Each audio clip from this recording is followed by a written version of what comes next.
Hi guys, my name is Tinashe. Thank you so much for joining me this week. I really appreciate you guys. So I want to start a series of, just the relaxer updates. With every time I get a relaxer, I can update you guys on what I've been doing differently, what has been working and what has not been working. So I recently got my relaxer. I got it after 17 weeks. For me, that was really a good learning period for me. Honestly, it has taken the pandemic for me to be able to get in touch with my hair again, find out what works, what my hair needs, what it does not like, taking the time to just incorporate my hair regime as part of my self-care, and I've actually been enjoying that process. So like I said, I've gotten my relax after 17 weeks. The process was fairly straightforward. I didn't do it myself. Normally for my relaxer, I just prefer a professional. I don't yet know how to go about it effectively. So I normally go to a particular hairdresser. His name is Ruben. He's really good with hair. And he knows my hair.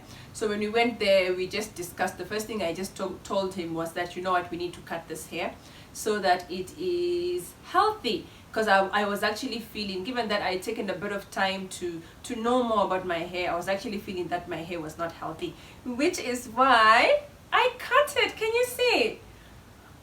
I cut it and I feel so good about it. I feel so good about it. Best decision ever. I feel like my hair is healthy right now, and given that I have been learning more to do with my hair, I can maintain it like this. So the first thing we discussed was just the health of my hair and how we should cut it, make sure that it's healthy. Then the second thing we discussed was just how I can, do better going forward. Then the second thing was, like I've seen some horror stories on YouTube here, like just look at people who've gone to different places to get their relaxers, and they don't know those people. They've not done their due diligence, and then you find out that this person really does not know much about hair, and they really mess up your hair. So I actually learned that, for your relaxer, you just need that one person you go to first. Do your due diligence first, find out who's really good, whom you're able to afford, and and then they also know a lot about hair, and they are not those people who want you to keep coming. They also want you to they also want to teach you things that they know, so that you can also do better. So I'm going to speak to a few things. That's the process on the day, the things that I actually learned, and the things that I actually tried to observe. This is the COVID time. This is the COVID era right now, and you'd find that even salons, they're trying to cut back on product and stuff like that they normally give to their customers. I don't know about you, but for me, I go to a fairly modest salon, and fairly modest as in, yes, it's actually really fairly modest. So what I've learned is to just carry your products. Fine, just as well, I was getting a relaxer, so you'd find that some of the things are already there. Most of the things were in the box already. So that's the neutralizing shampoo, etc, right? So the relaxer itself, etc. So I learned that, you need to just carry your own products, so that they're not using theirs and maybe being stingy with them, or maybe they neglect to say spray your hair with heat protectant, etc, such things.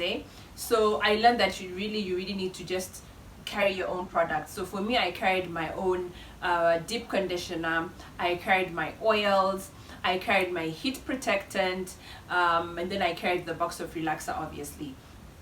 So I think that actually really helped, because at least I knew that the things that were going into my hair were at least the basics. If whatever it is that they needed to add, that was extra, that was, that's okay, that's extra. But the basic things were actually there. So the process was fairly straightforward. Basing, putting on the relaxer. I like my relaxer done bone straight, so yeah. So he did just that. I also learned one thing as well. Normally, under normal circumstances, every time I get my relaxer, my scalp is very sensitive. So it takes me a very, like, as soon as they put the relaxer, just a few minutes, my scalp becomes actually itchy or painful. But this time around, I realized that that was not the case at all. My scalp was okay. My scalp could handle it. Even my hairstylist was even asking me, he's like, are you sure you're okay? You're not just holding it in, because now he knows me, right? And then I was just like to him, no. Yeah, so my response to him was just that I think I've been doing better with regards to my hair health and my scalp health, such that now I'm not feeling too sensitive the way I would actually feel. So like I said, the process was just normal, straightforward. Carry your own things. This is the pandemic. You really don't know what they are, what they have and what they do not have, especially if you go to a modest place like me. Maybe those high-end places, that's a different story altogether, but a modest place, I mean, you never know. Then the other thing, oh, I had forgotten what it feels like to just be in a hairdresser's chair.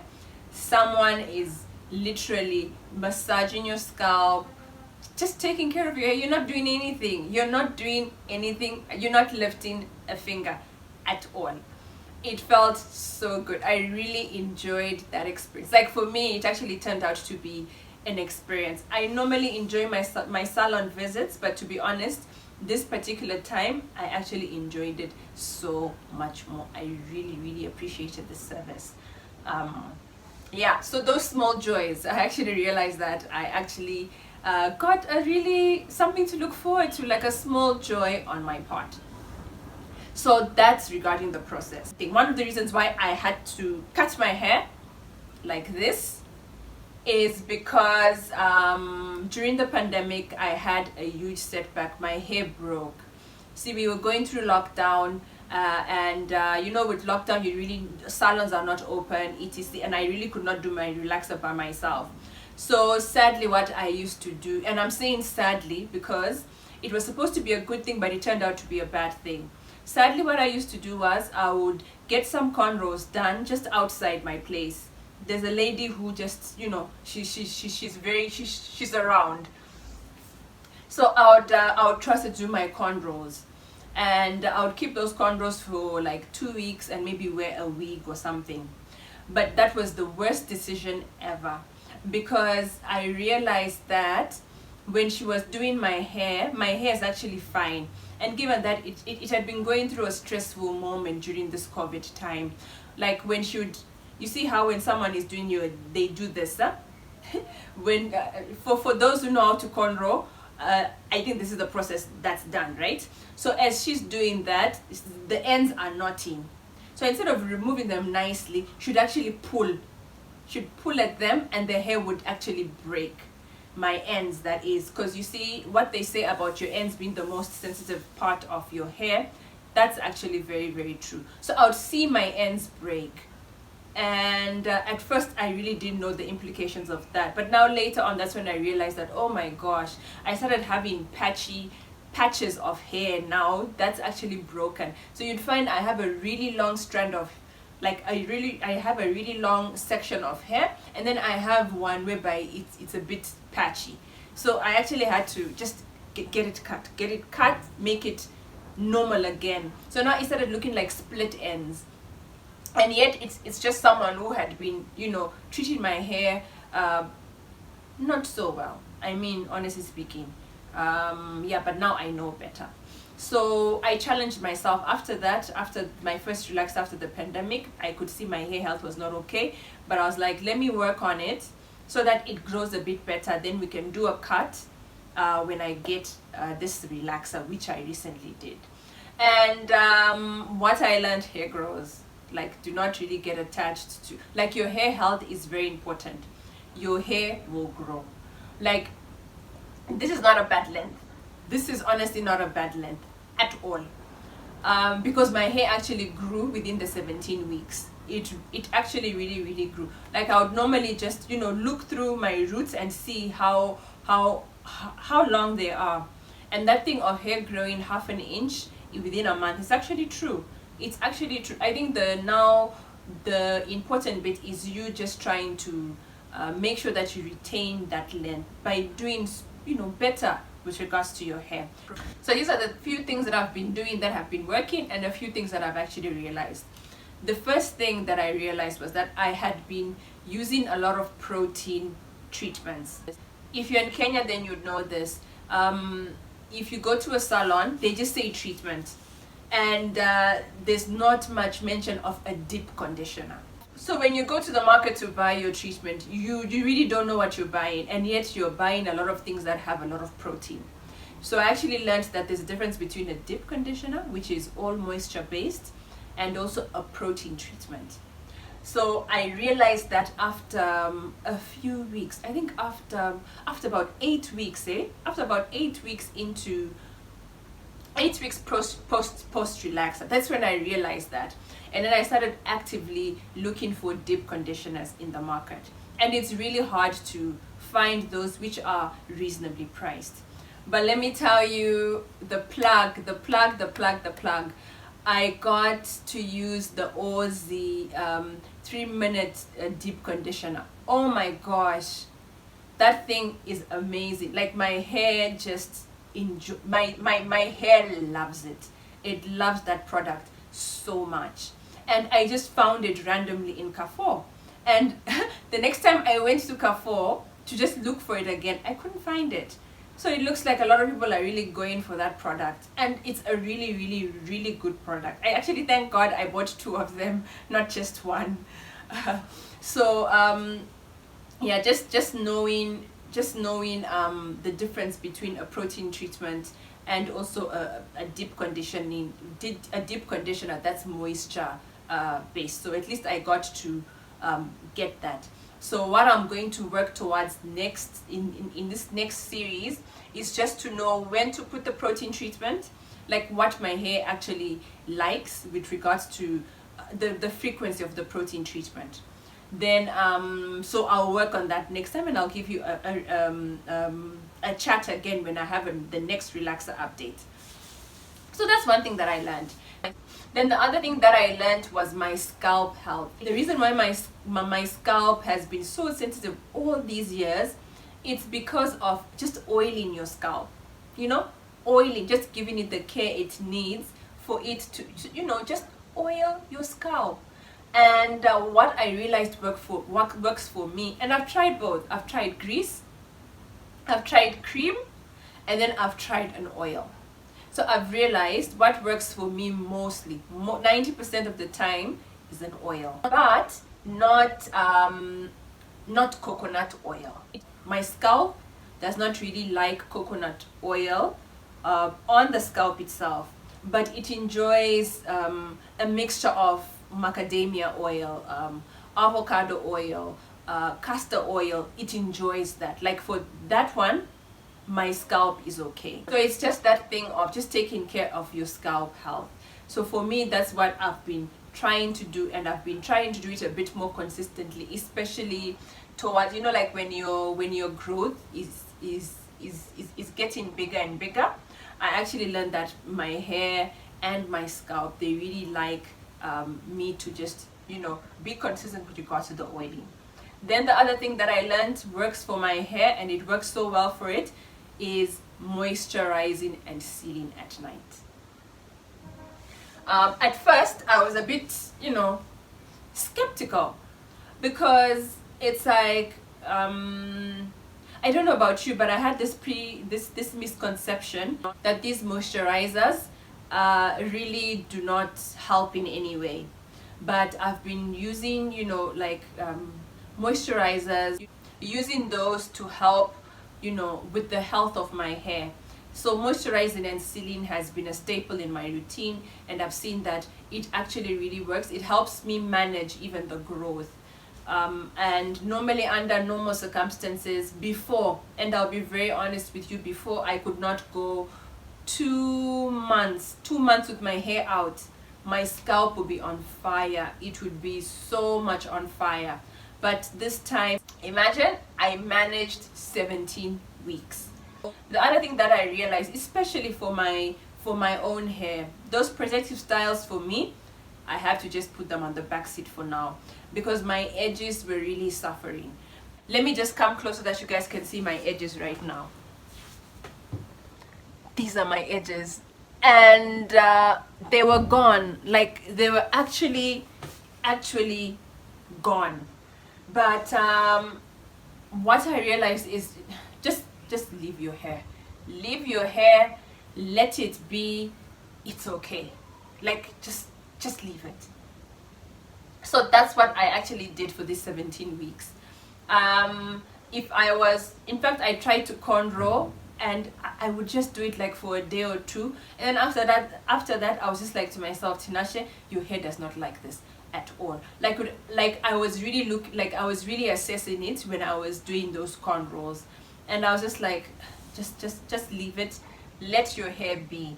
And my edges have really benefited from that. Like, I'm really loving the way they have managed to just, you know, grow back, and I'm going to continuously grow them, because as you can see, it's still a bit deficient.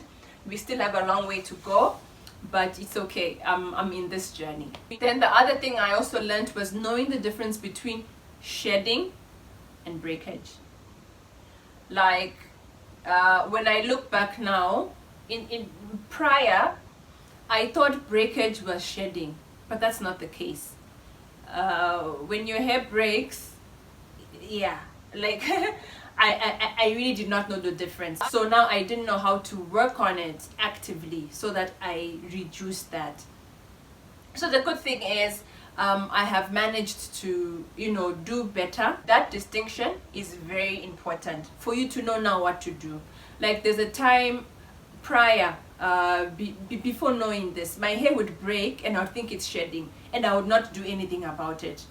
So like, even right now, I was just like to myself, this is now 17 weeks, just go get a relaxer, because I could potentially see, given what had happened to me the last time, if I had stretched maybe my relaxer for too long, then you never know, it could have started breaking again. So I was just like, you know, this is a good time for you to just get your relaxer before any breakage happens, just in case. Given that there's a time whereby prior, during that lockdown, I was actually experiencing breakage, and I would and I would tell myself that that's shedding. So I wanted to avoid that this time.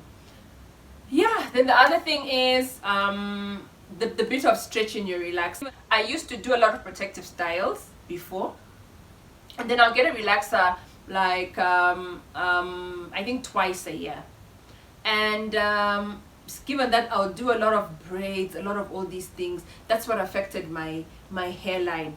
And then also just that bit of, you'd go for a full month without washing, and yet for my hair, what I've learned, it loves water.